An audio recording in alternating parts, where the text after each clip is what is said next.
3 నెలల్లో దవాఖానలన్నీ తిప్పుకొత్తనే ఉన్నారు.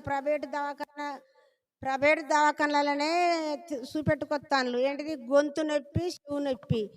అన్నం తినరాదు, ఈ గుటికేసేరా మింగరాదు. మంచి నీళ్ళైనా అన్నమైనా. అయితే దవాఖానలు అక్కడక్కడక్కడ తిప్పుకొత్తాన్లు. తిప్పుకొస్తే గా డాక్టర్ మంచోడు, గీ డాక్టర్ మంచోడు అని తిప్పుకొచ్చినా కూడా ఎన్ని మందులు, ఎన్ని ఇంజెక్షన్లు, ఎన్ని బాధలు పడ్డా కూడా గొంతు నొప్పి పోతలేదు. పోకుంటే ఇక ఏడుస్తుంది. ఇక నేను చచ్చిపోతా, నాకు దవాఖాన మందులతో తక్కువ అయితే లేదు, నేను చచ్చిపోతా, ఇక నేను చచ్చిపోతా అని బాగా ఏడుస్తుంది. అన్నం లేదాయే, నీళ్లు లేవాయే. అయితే ఏడుతుంటే నేను అన్న కదా, సరే ఇక ఇన్ని దవాఖానలు తిప్పినా తక్కువ కాలేదు, నీ ఏడ నార్మల్ అంటాను. సరే చర్చికి రావే, చర్చికి వస్తే మా చర్చిలో బాగు చేస్తాడే దేవుడు, దేవుడు గొప్పోడే, నీకు దేవుని సంగతి తెలిసినాక కూడా నువ్వు వత్తలేవు, నేను దేవుడు బాగు చేయడు, నన్ను డాక్టర్ బాగు చేయడు, నేను చచ్చిపోతారా అని మొర పెడతావు, రావే నువ్వు అక్కడికి రా అని బాగా. ఇక నేను కూడా మా అమ్మదా ఇట్లా సిరేసుకున్నది, అన్నం తినక సిరేసుకుంటే ఇట్లా మా తమ్ముడు ఫోన్ చేసిండు, అవ్వ ఇట్లా సిరేసుకున్నది రమ్మంటే నేను పోతారికే కరెక్టే ఉన్నది. అయితే ఇక్కడ ఉంటే మా అవ్వ బాగుపడది, కేసంద్రం మా చర్చికి తీసుకుపోతానని అంటే అంటాను కదా, ఓవా నేను వస్తా, ఇక నేను చర్చికి వస్తానని అన్నది. అప్పుడు దిగర్రా అంటే మా ఏదేదో చెప్తుంది, రోజులు గడుపుతుంది, వస్తలేదు. నేను పోయి అక్కడనే బలహీనతగా అయిపోయినా, లేస్తలేను, నేను కూడా ధీమతిగానే అయిపోయినా. ఓ దేవుడా ఏంది, నేను చచ్చిపోయే సమయం వచ్చింది, ఈమె సాగుకు వచ్చా అని నేను ఇడిచిపెట్టిన ఆల్దెంగా వచ్చినాక ఒక 6 రోజులకు సీరియస్గా అయిపోయింది. అవ్వ నేను బతకలేను అంటే, నేను ఆ ఇంట్లో అడుగు పెట్టగానే నువ్వు వస్తే ఈడికి రా, లేకుంటే రానని చెప్పి మండి ఎత్తం వేసిన. మా తమ్ముని కొడుకు తీసుకొచ్చి ఇక్కడ తోలిపోయినాక 3 నైట్లు మంచిగా పండుకున్నది, 2 నైట్లు పండుకున్నది.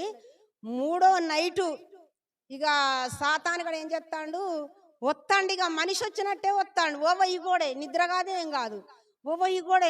టైం ఎంత అయింది, 12 అయింది. ఓవ ఇగోడి గొడి గొడి గొది గొది గొది గొది గొది గొది గొది అగోదగదు. వామ్మో నా మీదకి వస్తుంది, నేను చచ్చిపోతానని బాగా మొత్తుకుంటుంది.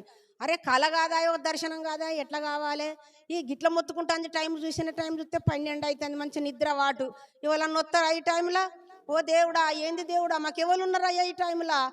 పక్కింటిదేమో తీసుకొచ్చేటప్పుడే అన్నది కాదని వస్తున్నప్పుడే, వద్దు బిడ్డ నువ్వు ఆడపిల్లవు, ఇంట్లో ఏమన్నా అయినా కూడా ఎవరు మగ దిక్కులేరు, వద్దు ఇక్కడ ఉంటే కొడుకులు చూసుకుంటారని చెప్పింది. ఆ మాట నాకు ఆదికొస్తుంది. ఓ ప్రభువా ఏంది దేవుడా, ఓ తండ్రి నాకు భయం అవుతుంది, ఏంది ప్రభువా, ఏంది దేవుడా అని నేను బాగా ఏడుతాను. ఇక మా అవ్వ మంచం వేసిన, మంచంలో పండుకుంటే మా మంచంలోకి వస్తుంది కదా, సరే నా మంచంలో బండ పెట్టుకుంటున్నాను, నా మంచంలో బండి ఎత్తే అందులోకి వస్తుంది. వామ్మో ఇదేమో పని కాదు. మోసే ఎన్నలేంది, మోసే నాకు ఫోన్ చేసిండు పొద్దుగాల, చేస్తే ఆ నెంబరు నా సెల్లులో ఉన్నది పైన. అయితే నేను ఎత్తుడో 12 అయింది టైము, నిద్ర మీద ఉన్నాలే అని నేను ప్రార్థన చేస్తాను. ప్రభా ఈ బాధ అయితే నువ్వు చూస్తావు, మా ఇద్దరిని మమ్మల్ని ఇసుకు పెడుతుంది సైతానుగాడు, మోసేకు నేను ప్రార్థన ఫోన్ చేయంగానే వెంటనే లేపాలయ్యా ఈ నైట్లా అని 12 గంటలకు ఫోన్ చేయంగానే ఎత్తిండు.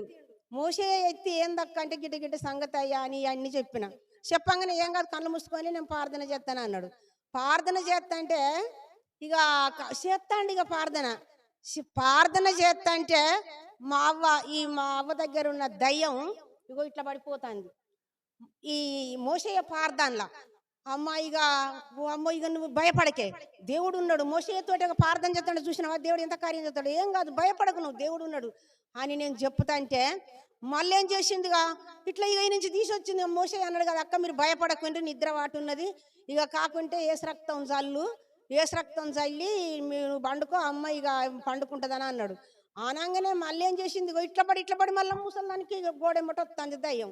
వచ్చి అంటుంది కదా, ఓ బిడ్డ నా మీదికి మళ్ళీ వస్తుంది అనగానే ఎట్లా, నేను మళ్ళీ ఫోన్ చేస్తే ఏమంటాడో, నిద్ర వాటి మీద ఉన్నాడు అని నేను దేవునికి ప్రార్థన చేస్తాను. ఓయ్యా మోసేతోని కస నువ్వు మాట్లాడరాదయ్యా, మోసేతోని కస మాట్లాడి మళ్ళీ ప్రార్థన చేపి అయ్యా అని దేవుణ్ణి అడుగుతాంటే అయినే ఫోన్ చేసి నిద్రలా మళ్ళా అదే అప్పుడే అర్ధగంట ఉడగాలే ఫోన్ చేసి అడుగుతాడు కదా, అమృతక్క ఎట్టున్నది అమ్మ అని అన్నాడు.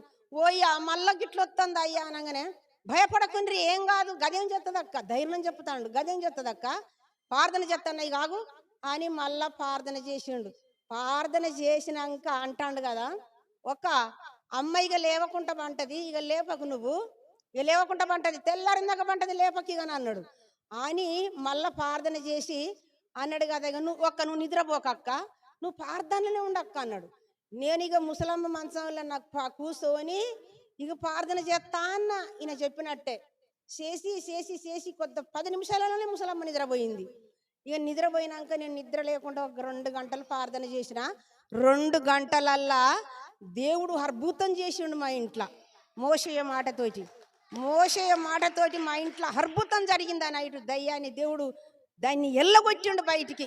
మేనిగడ మంచిగా ఇక నా మీద కూడా రాలేదు, దానికి కొత్తలేదు కానీ ఈమె మీద కొత్తంది. ఇక నేనేం చేసిన, ప్రభువా ఇంత మంచి అద్భుతం చేసినవా అయ్యా నీ కుమారునితో అని మళ్ళీ నేను 4 గంటలకు మళ్ళీ నిద్రడొస్తుంది నాకు.